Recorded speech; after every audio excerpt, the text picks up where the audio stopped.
પાટીદાર યુવક અમિત ખૂંટના મોતના પ્રકરણમાં જે પ્રકારે રીબડાના અનિરુદ્ધસિંહ જાડેજા અને તેમના પુત્રનું નામ આવ્યું છે, તેમના સમર્થનમાં આજે પહોંચ્યા હતા રાજકોટ કલેક્ટર ઓફિસ તેમના સમર્થકોને તેમણે આવેદનપત્ર આપ્યા બાદ શું વાત કહી છે તે મુદ્દે વાત કરવી છે।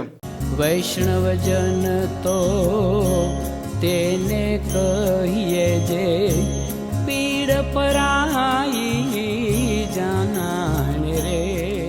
નમસ્કાર, આપ જોઈ રહ્યા છો નવજીવન ન્યૂઝ। હું છું આપની સાથે તોફિક ગાંચી। ગોંડલ છે તે ગોંડલ અત્યારે ખૂબ ચર્ચામાં છે, કેમ કે બે બળિયાઓની લડાઈ છે। બે બળિયાઓની લડાઈ સમગ્ર ગુજરાતમાં અત્યારે ચર્ચાનો મુદ્દો પણ બન્યો છે।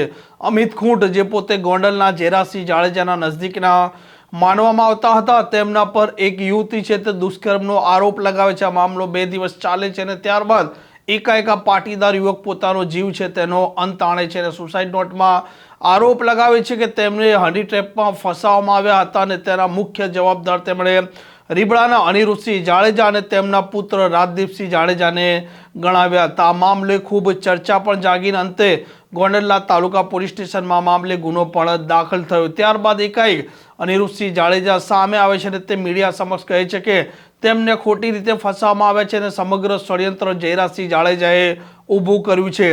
અનિરુદ્ધસિંહ જાડેજા તેમના પુત્રના સમર્થનમાં ગઈકાલથી એક પત્ર વાયરલ થયો હતો અને આજે તેમના સમર્થકો પહોંચ્યા હતા રાજકોટની કલેક્ટર ઓફિસ અને તેમણે આવેદનપત્ર આપ્યા બાદ પ્રતિક્રિયા પણ આપી છે કે અનિરુદ્ધસિંહ વિરુદ્ધ જે ગુનો દાખલ થયો એ ગુનામાં તટસ્થ તપાસ થાય અને પોલીસ તપાસ કરી રહી છે। હજી પોલીસે એનો ઉકેલ જે છે એ કઈ જાહેર નથી કર્યો કે આમાં ગુનેગાર છે કે નથી। હજી ઓલા યુવતીનું પણ દુષ્કર્મ નું જે મેડિકલ ચેકઅપ ને એ થવું જોઈએ, એ કદાચ થયું હોય તો મને ખ્યાલ નથી, પણ એની હજી એક ખોટી ફરિયાદ કરી છે, સાચી ફરિયાદ કરી છે। એ તો પોલીસ તપાસ કરે જ છે અને પોલીસ ઉપર ભરોસો રાખવો જોઈએ। પોલીસ ઉપર માછલા ધોવાનો કોઈ મતલબ નથી। પોલીસ અને ન્યાયતંત્ર ઉપર સંપૂર્ણ ભરોસો છે, ભૂતકાળમાં હતો, આજે પણ છે અને દરેકને પણ હોવો જોઈએ। એટલે આજે અમે આવેદનપત્ર એ હેતુથી આપી છે, તપાસ કરો, ગુનેગાર હોય તો 100% સજા થવી જ જોઈએ। અમે કોઈનો એવો બચાવ કરવા માંગતા જ નથી કે ગુનેગાર છે તો એને છોડી દો। ગુનેગાર હોય તો તમે યોગ્ય તપાસ કરો, તપાસમાં જે ખુલે અને તપાસમાં જે આગળ વધે અને પોલીસ જયારે એના રિપોર્ટ જાહેર કરે, યુવતીનું પણ દુષ્કર્મ વિશેનું અથવા સામે એની સુપર ફરિયાદ જે થઈ છે એ ફરિયાદમાં પણ તપાસ કરે।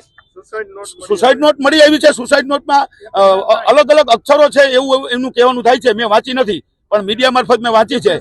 તો એમાં પણ જો એમના હસ્તાક્ષર હશે અને હશે તો એના પણ ઘણા બધા કારણો છે। એને આત્મઘાત કર્યા પહેલા એને દુષ્કર્મ ન કર્યું હોય તો એને સામે આવવું જોઈએ અને કેવું જોઈએ હું નિર્દોષ છું અને નિર્દોષ માણસ હંમેશા સામે જ આવે। આવું પગલું જ ન ભરે। આવું પગલું ભરવાનું કારણ પણ હોઈ શકે, પણ આપણે તો એને શ્રદ્ધાંજલિ આપીએ છીએ જે હોય, પણ આમાં તટસ્થ તપાસ થવી જોઈએ એવી ક્ષત્રિય સમાજની માગણી છે અને ક્ષત્રિય સમાજના અગ્રણી પણ છે અનિરુદ્ધસિંહભાઈ અને 18 વણ અત્યારે આવેલા છે। મેમણ સમાજ, મુસ્લિમ સમાજ, એ પણ હજુ સામે દલિત સમાજ, તમામ 18 વણમાં તમામ આવી ગયા।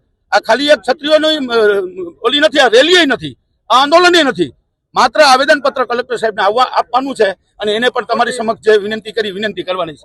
આ તદ્દન ખોટા પાયા વગરના આક્ષેપો કર્યા છે તેની કાયદેસર કાર્યવાહી તપાસ થવી જોઈએ અને અમને પોલીસ તંત્ર ઉપર અને ન્યાયતંત્ર ઉપર સંપૂર્ણ ભરોસો છે। આ હતા અનિરુદ્ધસિંહ જાડેજાના સમર્થકો, જેમનું કહેવું છે કે આ બંને પિતા પુત્ર છે તેમને ખોટી રીતે ફસાવવામાં આવ્યા છે અને અમિત ખૂંટ પ્રકરણ છે તેનાથી તેમને કોઈ પણ પ્રકારનું લેવા દેવા પણ નથી।